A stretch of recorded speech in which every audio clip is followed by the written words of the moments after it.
audio essay from the EI podcast. Critic Malcolm Forbes investigates Graham Greene's troubled childhood. Read by Leighton Pugh. The Growing Pains of Graham Greene by Malcolm Forbes. 100 years ago, Graham Greene was an Oxford history undergraduate whose standard student activities were complemented, and often complicated, by a dizzying range of extracurricular pursuits. When not attending tutorials, writing essays, or getting drunk, Greene was dabbling in acting, flirting with espionage, taking part in debates, editing a literary magazine, planning a programme for the BBC, falling headlong in love, and chancing his luck and risking his life by playing Russian roulette. In addition, Greene was striving to become a writer. A volume of verse entitled Babbling April had already been accepted for publication, although it would die a death when it appeared in print in May 1925, becoming, in Greene's words, nothing more than an expensive curiosity for collectors.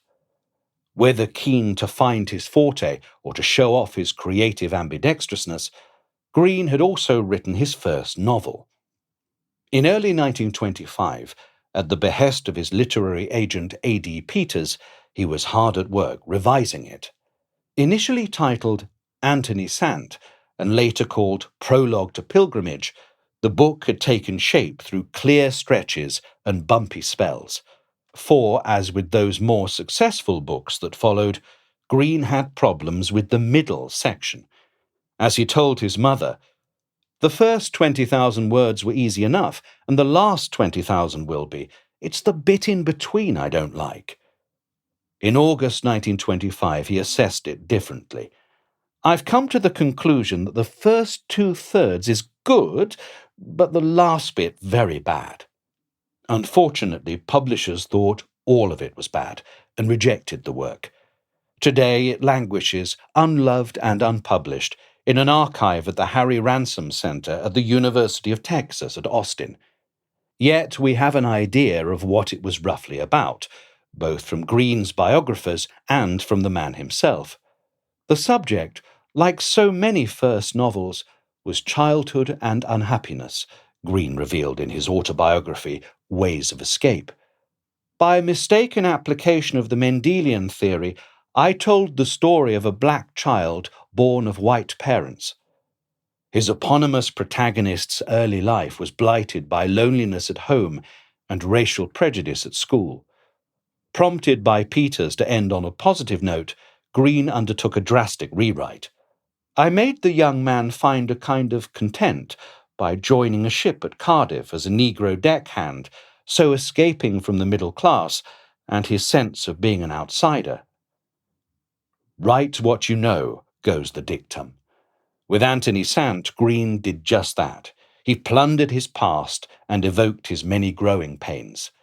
He also explored themes that he would exploit again and again: schoolyard trauma, lost innocence, divided loyalties, secrecy, betrayal, persecution, and escape. Although in this novel and others, the hero can escape from everything but the trials of his childhood. Greene's immediate start in life was relatively smooth. As a young boy in a middle-class family in Berkhamsted, Hertfordshire, he enjoyed care, comfort, and affection. However, this deeply sensitive child was plagued by phobias, birds, bats, moths, and a fear of drowning and the dark. At the age of 6, he was also terrified of a witch who, he believed, lurked in a linen cupboard on the nursery landing. He suffered in silence and in secret, refusing to share his fears, real or imagined, with anyone. Greene was confronted with blood and death at an early age, as evidenced through a string of macabre recollections. His first memory was sharing his pram with his sister's dead pug. When the dog was run over, his nurse thought the only way to transport the corpse home was by lumping it in with the baby in her care. At the age of 4, Greene had his adenoids and tonsils removed at home. The operation left him with an unwanted image of a chamber pot full of blood, and from that point on he was rendered queasy from the sight of blood. Then, 2 years later, again while out with his nurse, Greene witnessed a man run into one of the town's almshouses and slit his throat with a knife.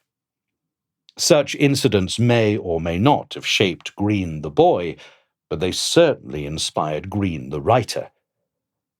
There is always one moment in childhood when the door opens and lets the future in, Greene wrote in The Power and the Glory. Any childhood illusions that Greene still harboured were swept away when he was 13 and embarking on a dramatic new stage in his young life.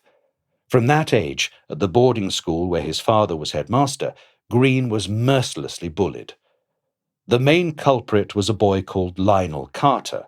His sidekick, Augustus Wheeler, was Greene's former friend turned traitor. For several years, both boys waged a campaign of cruelty comprising verbal abuse and routine jabs with pairs of dividers. The sneering nicknames were inserted like splinters under the nails, Greene wrote in his memoir, A Sort of Life. In his Mexican travel account, The Lawless Roads, he looks back on the kind of lawlessness that operated within his school and singles out Carter, here named Colifax, presumably to avoid a charge of libel, as possessing the genuine quality of evil. At low ebbs, Greene played truant and cut himself with a penknife. When depression took hold, he resorted to more desperate methods and made several suicide attempts. His ways of escape included drinking hay fever drops, eating deadly nightshade, and swallowing 20 aspirins before swimming in the empty school pool. I can still remember the curious sensation of swimming through cotton wool, he wrote. After suffering a breakdown, he ran away from that hated brick barracks. This led to him being sent off to London for 6 months of treatment with a psychoanalyst. The therapy clearly only worked up to a point. It didn't cancel out the black moods and dark thoughts that dogged Greene throughout his life, nor did it prevent him becoming recklessly trigger-happy with a loaded gun to ameliorate his misery and assuage his boredom. The latter would always prove particularly debilitating. In his memoir, Greene confessed that there was a link between his youthful games of Russian roulette and his visits as a writer to global hotspots and conflict zones. For him, in the likes of Kenya, Malaya, and Vietnam, the fear of ambush served me just as effectively as the revolver from the corner cupboard in the lifelong war against boredom. Greene's biographers have rightly devoted much attention to his childhood and adolescence. They have also painstakingly combed those early years and trawled his work to cross-reference where and how fact became fiction and life informed art. Childhood is the writer's bank balance, Greene said, and he had more than enough funds to draw on. In the story The Basement Room, he takes the green baize door that led from his father's study at home to school and turns it into a portal to a daunting, unknown world. In another, more devastating tale, The End of the Party, he reimagines his younger self by depicting a fragile little boy frightened to death of the dark while playing hide-and-seek. Darkness came down like the wings of a bat and settled on the landing, Greene writes. Others began to put out the lights at the edge of the hall, till the children were all gathered in the central radiance of the chandelier, while the bats squatted round on hooded wings and waited for that, too, to be extinguished. In several notable novels, Greene flashes back and taps into the relentless torture and humiliation he suffered at school. In England Made Me, the feckless hero, Anthony Farrant, remembers the grim boarding school he eventually ran away from, and the only lesson he ever learned there, the lesson taught by the 13 weeks of overcrowding, tedium, and fear, namely that happiness was an incidental enjoyment. In the same novel, we learn that Minty, an old Harrovian turned seedy journalist, shares a school experience similar to that of his creator. It was only that Minty had more self-control. The twisting of his arm had taught him it, the steel nibs dug into his calf. In Brighton Rock, there is a moment when the young gangster Pinky is set upon by a rival mob. Pain happened to him and he was filled with horror and astonishment, as if one of the bullied brats at school had stabbed first with the dividers. Then, at the end of the book, Pinky is presented at his most vulnerable. Badgered, confused, betrayed, fake years slipped away. He was whisked back towards the unhappy playground.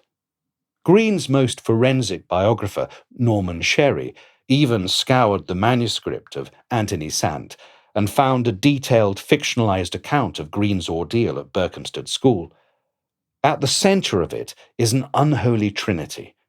3 characters based on a beleaguered Greene, his chief tormentor, Carter, and the perfidious Wheeler.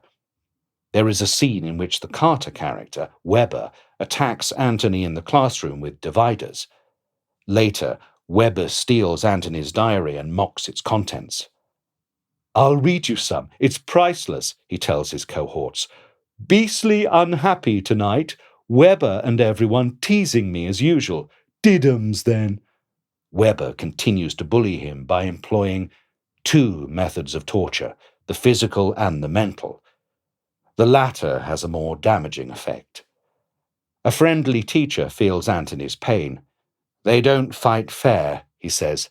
"They send out their little insidious worms, brain worms, which creep into your mind so swiftly that you don't notice them, but all the time they are gnawing away at the foundations."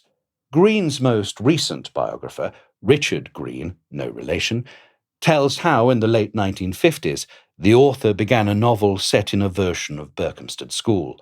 Entitled Lucius, the book was to tell the story of a schoolmaster who conducts an affair with the matron and protects a bullied boy, only for the boy to blackmail him and drive him to suicide. Greene eventually had second thoughts about the project. "I had started a novel about a school," he recalled. "I revisited the scene and found no change. I abandoned the novel. I couldn't bear mentally living again for several years in these surroundings." Instead, Greene went to a less traumatic location, a Congolese leper colony, where he found inspiration for A Burnt-Out Case. Thanks to biographical research and literary sleuth work, we know a lot about Greene's early life and its profound effect on him, both psychologically and creatively. Much less has been written about Greene's actual treatment of children in his fiction. There aren't many of them. He created largely adult worlds inhabited by honorary consuls, travelling aunts, confidential agents, third men, whiskey priests, fallen idols, foreign correspondents, and doomed lovers. But children pop up here and there, or else are referred to, and while they don't ever steal scenes or drive narratives, they still serve a purpose.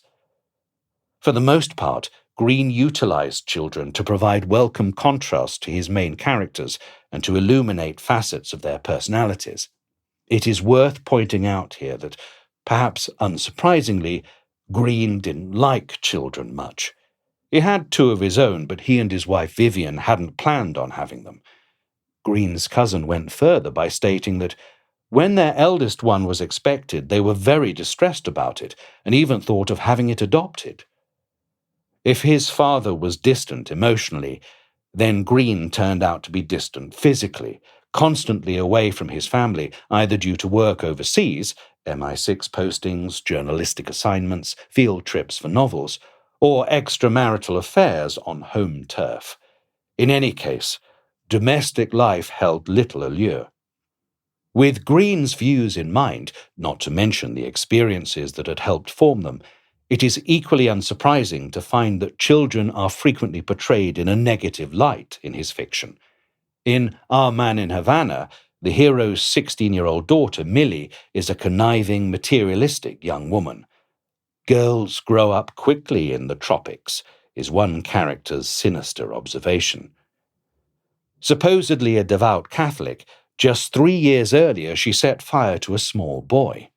In Brighton Rock, 17-year-old Pinky, referred to throughout by Greene as the boy and by strangers as a child, is a razor-wielding killer.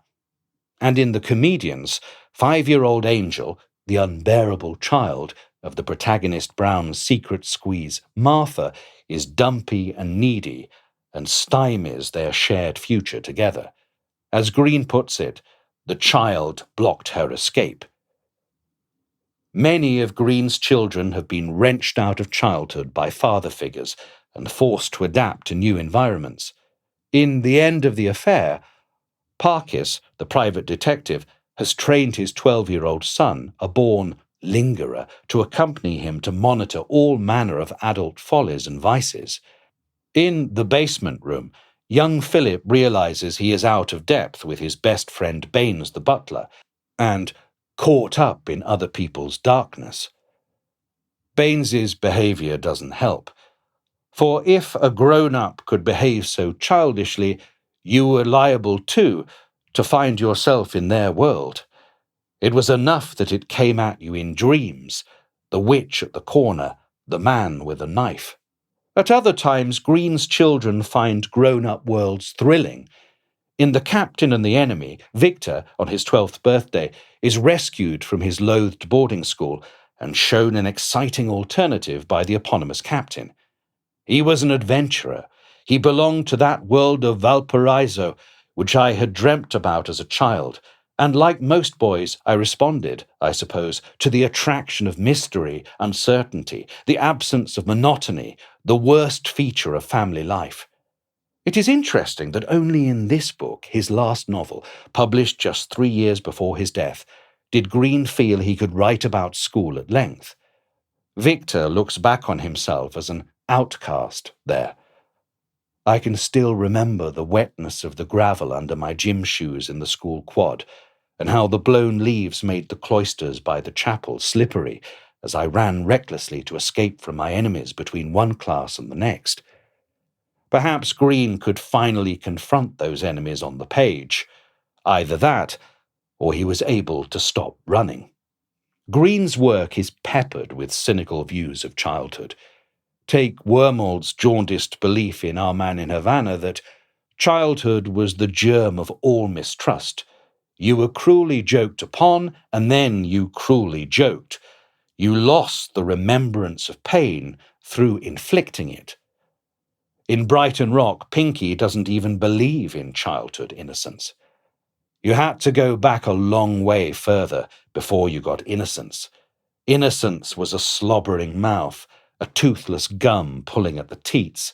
Perhaps not even that. Innocence was the ugly cry of birth. Occasionally, Greene's views can become overly bleak. We think of Scobie in The Heart of the Matter, comforting a 6-year-old girl who is breathing her last while telling himself that this is what parents endure all the time. They see their children dying slowly every hour they live. Or the whiskey priest in The Power and the Glory, looking at his illegitimate daughter, Brigita, and noticing that the world was in her heart already, like the small spot of decay in a fruit. This is the writer who, in Richard Greene's words, tried to stamp out sentimentality in his fiction, as if at war with something in himself. But Greene could stamp too hard, or, to switch metaphors, that splinter of ice that he said is found in the heart of writers could make him too cold-blooded for his own good. His fiction is at its strongest when he tempers the gloom and doesn't allow his jaded mindset to poison the proceedings, or when he doesn't employ an adult looking at a child to trigger thoughts of death and decay, but rather to reveal something insightful about the beholder. At one point in The Human Factor, Castle explains his affection for his wife's son. I love Sam because he's yours, because he's not mine, because I don't have to see anything of myself there when I look at him. Greene even strikes an optimistic note in The Quiet American, with Fowler's observation that our childhoods neither make us nor break us. Find me an uncomplicated child, Pyle. When we are young, we are a jungle of complications. We simplify as we get older. It was in Greene's fever dream of a novel from 1943, The Ministry of Fear, that he achieved, if not a perfect depiction of childhood, surely an impossible task as there are so many different permutations, then at least a series of skillful meditations on it, along with patches of overdone negativity. Like a boy, he was driven relentlessly towards inevitable suffering, loss, and despair, and called it happiness, and a scattering of effective and evocative Proustian trips down memory lane. Greene delivered captivating passages like this one, which contrast key stages in our lives. In childhood, we live under the brightness of immortality. Heaven is as near and actual as the seaside. Behind the complicated details of the world stand the simplicities. God is good. The grown-up man or woman knows the answer to every question. There is such a thing as truth, and justice is as measured and faultless as a clock. Our heroes are simple. They are brave. They tell the truth. They are good swordsmen, and they are never, in the long run, really defeated. That is why no later books satisfy us like those which were read to us in childhood. For those promised a world of great simplicity, of which we knew the rules. But the later books are complicated and contradictory with experience.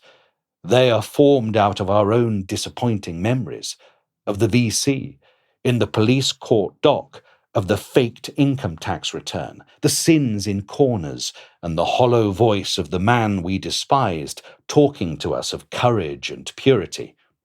That first novel that Greene was writing a century ago might have failed, and might represent a false start to his writing career. However, the childhood he channeled for Anthony Sant would go on to prove fruitful. It hardened him as a writer and made him unafraid to dole out tough truths. It helped engender his dispassionate writing style, and it rendered him, like the protagonist of his story Chagrin in 3 Parts, a cold literary observer of human anguish. As readers, we should be grateful that his childhood was so difficult. It makes his biography fascinating and his fiction compelling. As Sancho says of his youth in Monsignor Quixote, everything was so complicated and contradictory, and interesting.